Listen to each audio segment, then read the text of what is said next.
Hi friends, இன்னைக்கு நம்ம என்ன பார்க்க போகிறோம்னா சங்கீதம் 23 1ஆம் வசனம். கர்த்தர் என்னை பிராய்க்கிறார், நான் தாழ்ச்சி அடையேன். அவர் என்னை புல்லுள்ள இடங்களில் மேய்த்து அமர்ந்த தண்ணீர்கள் அண்டையில் என்னை கொண்டு போய் விடுகிறீர்.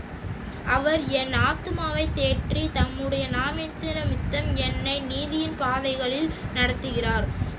நான் மரண இருளின் பள்ளத்தாக்கிலே நடந்தாலும் பொல்லாப்புக்கு பயப்படேன். தேவரீர் என்னோட கூட இருக்கிறீர்.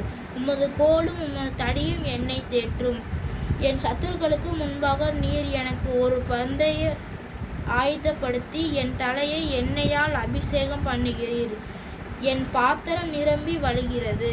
என் ஜீவனுள்ள நாளெல்லாம் நன்மையும் கிருபையும் என்னை தொடரும். நான் கர்த்தருடைய வீட்டிலே நீடித்த நாட்களாய் நிலைத்திருப்பேன். ஆமேன். கர்த்தர் உங்களை ஆசீர்வதிப்பார்.